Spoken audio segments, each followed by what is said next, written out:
Selamat datang di kamar gue di Kamar Rama. Tanggal 8 Desember kemarin, PGA 2022 akhirnya mengumumkan para pemenang-pemenang dari kategori yang diberikan oleh mereka. Gue hari ini mau ngeliat satu-satu dan mau ngasih pendapat gue satu-satu dari pemenang tiap kategori ini. At least dari apa yang gue tahu ya. Tentu saja Game of the Year dimenangkan oleh Elden Ring. Well, to be honest, di kategori ini gue nggak heran kalau Elden Ring menang atau God of Ragnarok juga menang. Yang gue kaget kalau di sini sampai menang itu kalau Stray bisa menang atau A Plague Tale Requiem bisa menang atau Xenoblade bisa menang. Nah itu gue baru kaget tuh. Di sini gue nggak heran kalau antara God of War Ragnarok sama Elden Ring itu bisa menang. Gue nggak heran sama sekali. Kita lihat kategori selanjutnya. Oh, Best Game Direction pemenangnya adalah Elden Ring. Secara direction, iya sih, salah satu yang terbaik. Awarded for Outstanding Creative Vision and Innovation in Game Direction and Design.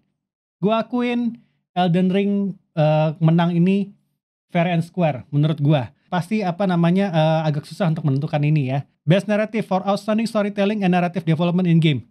Yes, harus gue akuin ketimbang Elden Ring kalau soal Best Narrative, Outstanding Storytelling, God of War Ragnarok itu pantas mendapatkan ini karena secara cerita lebih gampang buat diikutin, naratifnya juga asik gitu loh. Kalau Elden Ring ya standar Dark Soul, jadi ya begitulah, lu harus ngeraba-raba sendiri dan lain-lain. Storytellingnya tuh memang agak kurang, tapi sama-sama bagus. Harus gua akuin sama-sama bagus. Best Art Direction, oke, gua nggak heran lagi kalau misalnya Elden Ring menang di sini dengan ada Scorn di sana, ada God of War, ada Stray bahkan Stray. Tapi yang bikin gua kaget ya, Stray sebagai game indie ini keren banget, bisa masuk nominasi sampai 3 biji, udah sampai 4 kategori dia masuk. The best of yang sebelumnya tadi ada Stray juga nggak? Oh nggak ada. Berarti tadi ada di Best Game Direction sama Game of the Year tuh ada Stray. Best Game of the Year, Best Game Direction sama masuk lagi ke ini score. Sama Art Direction instead of sama Elden Ring it's given gitu loh. Kalau menurut gue Elden Ring atau God of War Ragnarok tuh given, kalau mereka sampai menang itu it's worth it, mereka worth it. Tapi kalau misal tapi untuk Stray bisa sampai ada di beberapa kategori ini, wah itu keren sih. keren. Score and Music God of War Ragnarok gue belum to be honest belum main, tapi gue banyak nontonin gameplay karena ya gue nggak punya PS5 ataupun PS4. Harus gue akuin musik-musiknya memang keren, dan Elden Ring gak kalah keren kalau menurut gue memang. Sayangnya gue belum tahu Metal Hellsinger sama Plague Tale Requiem. Xenoblade juga gue belum lihat gitu ya. Jadi kalau menurut kalian sendiri bagaimana? Kalau menurut gue sih pantas-pantas saja God of War Ragnarok memenangkan ini. Audio design, ya kalau misal best musiknya menang ya audio desainnya most likely akan menang sih kalau menurut gue. Forbidden West nyata ini juga ya, lumayan juga ya. Nyata secara gamenya dia bisa masuk ke semuanya loh. Gran Turismo 7. Oke. Elden Ring ada di sana. Well, Elden Ring selalu bertarung dengan God of War Ragnarok kalau menurut gue. Best performance Christopher Judge, God of War. Haruskah gue menolak pemenang ini? God of War Ragnarok Christopher Judge ini suaranya Kratos di God of War terbaru. Haruskah gue menolak? Enggak dong. Memang sangat-sangat mencolok performance-nya dia. Games for Impact, A Dusk Fall, Memoir Blue. Gue Memoir Blue baru download di PC Game Pass. Sayangnya di game-game ini gue nggak tahu. Gue belum coba mainin semua. Even Endling gue belum mainin. Sama Citizen Sleeper juga belum gue mainin. Sayangnya ya. Jadi gue belum bisa tahu kalau Games for Impact for a thought provoking game with pro-social meaning of message. Oh, oke. Mungkin gue one of these days mainin Memoir Blue kali ya. Best ongoing ada Apex Legends, Destiny 2, Final Fantasy 14, Fortnite, dan Genshin Impact. Genshin Impact kalah. Gue juga nggak sedih-sedih amat. Ya mungkin Final Fantasy 14 punya development yang lebih bagus. Development of ongoing content that evolves the player experience over time. Jadi memang mungkin Final Fantasy 14 ini punya development ongoing yang lebih impactful ke playernya. Jadinya apa namanya, dia menang di sini. Siapa gue bisa ngomong apapun yang masuk ke best ongoing ini, nominee ongoing ini sebenarnya adalah game-game yang punya development experience game buat kita para player yang bagus. Tapi kan di sini dicari di penjuriannya adalah siapa yang paling terbaik kan. Dan kalau misalnya Genshin Impact kalah, mungkin memang karena impact-nya masih kurang. Yang paling menang, yang paling berkualitas mungkin di sini adalah Final Fantasy 14. Ini menurut gua ya, menurut gua dari pandangan gua. So, selamat untuk Final Fantasy 14. Best Indie. Oke, gua nggak bisa bohong. Gua nggak bisa ngomong kalau yang ini. Gini, game ini, Stray, game kuceng ini udah masuk di depan-depan nih tadi nih. Game of the Year, Best Direction. Ya kalau di sini nggak menang nggak mungkin lah ya. Udah pasti menang. Gue udah tutup mata kalau di depan dia udah dari kemarin gue ngelihat kategorinya juga nominasinya ya, nominasinya ya. Ah udahlah, ini pasti Stray yang menang sih di indinya nih. Nggak mungkin nggak, susah buat ngalahin Stray di sini. So selamat buat Stray sebagai Best Indie. Best Mobile Game ada di Marvel Snap. Kebetulan semuanya gue mainin di sini. Gue at least pernah gue sentuh di sini. Gue pernah mainin Apex Legends Mobile, Diablo Immortal juga udah pernah. Genshin Impact jangan tanya, Tower of Fantasy jangan tanya. Best Mobile Game. Dari kelima game ini harus gue akuin Diablo salah satu yang bagus masuk ke mobile-nya itu adalah Diablo Immortal. Nah, karena dia ada di PC dan ada di mobile. Apex Legends Mobile dia ada di PC dulu baru dia masuk ke mobile, termasuk salah satu yang terbaik menurut gua. Sayangnya, dan ini harus gua akuin ya, best mobile game ini ya, dan harus gua akuin, instead of kualitas ya, Genshin Impact sama Tower of Fantasy itu kurang banget optimalisasi pada saat masuk ke mobile. Gua nggak heran di sini Marvel Snap bisa menang di sini. Kenapa? Gue udah mainin dan gue udah mengalami, udah mengexperience sendiri gamenya.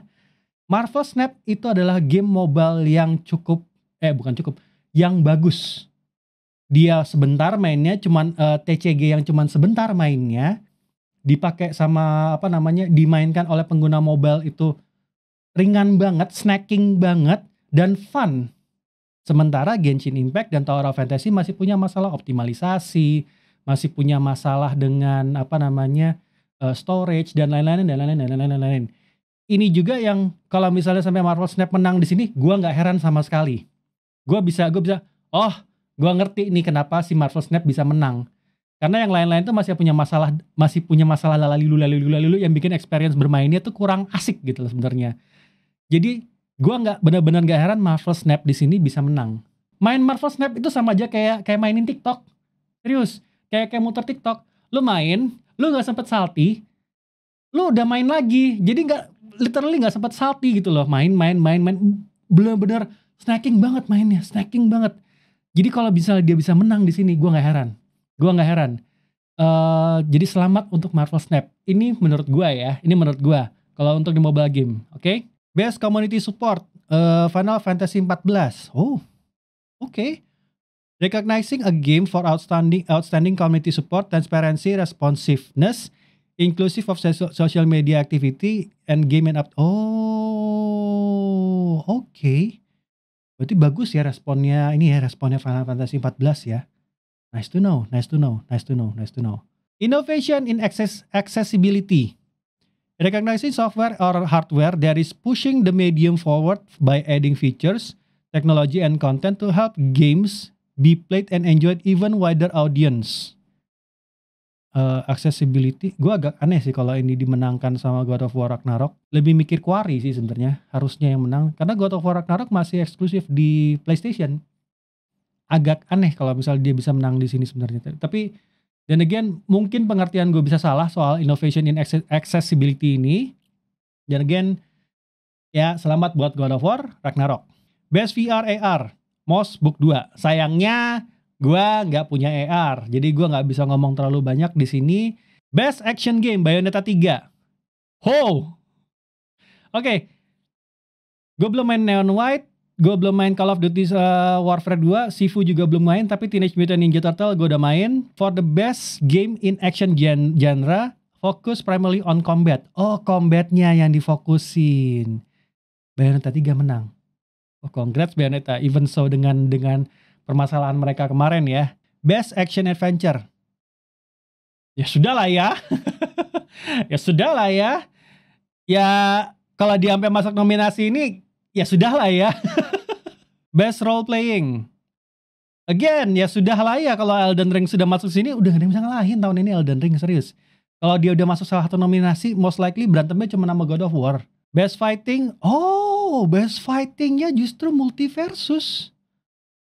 DNF Duel, masuk, King of Fighter kalah. Ntar, kenapa Sifu masuk? Tapi ini head to head combat ya, head to head combat. Oh, Multiversus gitu bagus ya. Wah, harus ada yang coba nih, gue harus coba nih, karena gratis, inget gue gratis ini. Ini kalau misalnya dia bisa sampai menang begini, berarti ada sesuatu hal yang bikin game ini jadi worth it untuk menang. Gue pengen tahu sih, gue pengen coba mainin sih next time. Best Family, Kirby and Forgotten Land, ini siapa aja yang menang? Mario, Lego Wars, Nintendo Switch Sports, Splatoon 3. Game Nintendo semua, hampir semua game dominasi game Nintendo gini. Best Sport Racing. Oh, Gran Turismo 7. Okay. Good to know. For best traditional and non-traditional sports and racing game. Okay. Gue gak ada komen soal ini. Mungkin yang lain ada komen soal ini. Karena seinget gue kemarin kayak Gran Turismo ada masalah deh ya. Tapi dan again kalau dia bisa menang berarti sudah diperbaiki dan lain-lain ya. Mungkin ya. Best multiplayer Splatoon 3. Splatoon 3 bisa menang. Nice. Harus gue akuin Splatoon 3 kalau gue ngeliat VTuber main cukup menyenangkan sih. Overwatch 2 sama Multiversus gue main-main. Teenage Mutant Ninja Turtles juga gue mainnya mainnya solo mulu. Tapi kalau Splatoon 3 sempat jadi game terdua populer juga, paling laku juga sih. Jadi gue gak heran juga kalau misalnya ini bisa sampai menang sih. Content Creator of the Year, Ludwig. Ludwig. Maybe someday gue bisa ada di sana. Dan again, gue harus pakai bahasa Inggris untuk bisa ada di sini. Best Debut Game, Stray. Bentar. Gue baru ngadar ada Vampire Survivor di situ. The best debut game created by a new independent studio. Gue serius, gue jadi penasaran pengen mainin Neon White loh. Penasaran banget jadi pengen mainin Neon White. Kalau Stray kan gue udah mainin ya, udah tamat juga. Best Adaptation, Arcane. Ini yang berantem Arcane sama Cyberpunk. Tapi to be honest ya, menurut gue Arcane itu tidak bisa dikalahkan untuk saat ini. Susah. Even Cyberpunk juga bagus. Cuphead juga lumayan. Sonic juga oke. Tapi untuk adaptasi di Arcane itu susah banget bisa ngalahin sekarang. Emang the best of the bestnya adaptation sekarang masih ada di Arcane League of Legends. Dan gue lagi nunggu season 2-nya. Most anticipated game. Ya udah. Pasti. Waktu Nintendo kemarin aja yang pas Legend of Zelda Tears of the Kingdom aja orang udah pada teriak-teriak. Jadi ya pastilah. Pasti. Best Esport, Valorant. I'm not surprised. Karena gue selalu ngeliat ya Valorant di mana-mana Valorant gitu loh. For the game that has delivered the best overall esport experience, ya sudahlah Valorant, mau gimana lagi? League of Legends udah lewat waktunya. Kalaupun ada di situ harusnya League of Legends Wild Rift, bukan League of Legends-nya, Wild Rift-nya yang harusnya masuk. Karena timingnya League of Legends itu sudah agak uzur sih kalau menurut gue ya. Athlete, Jacob J. Sayangnya gue gak terlalu ngikutin esports. Jadi ya congrats to Jacob. Best esport team, Loud. Oke. Valorant team. Oke, nice. Best esport coach. Lanjut lagi. Best esport event. By the way, Players Voice Man mana ya? League of Legends World Championship. Tapi entar dulu. Evo-nya gak menang loh. Tapi harus gue akuin League of Legends World Championship selalu jadi yang wow gitu memang. Gue pengen tahu player voice-nya. Well, why I'm not surprised? Oke, itu dia tadi kategori-kategori yang menang. Selamat untuk para pemenangnya. At some point kalau Game of the Year-nya gua nggak heran sama sekali. Even player voice winner-nya juga gua nggak heran sama sekali. Best Indie-nya juga gua nggak heran sama sekali kenapa di situ Stray bisa menang. Jadi gua mengucapkan selamat kepada para pemenang. Dan wow, it's a very fun year ya. TGA 2022 ini. Kita lihat tahun depan ada game apa yang bisa masuk ke TGA 2023. Menurut gue juga masih banyak game-game yang mau keluar itu akan pantas juga masuk ke TGA 2023.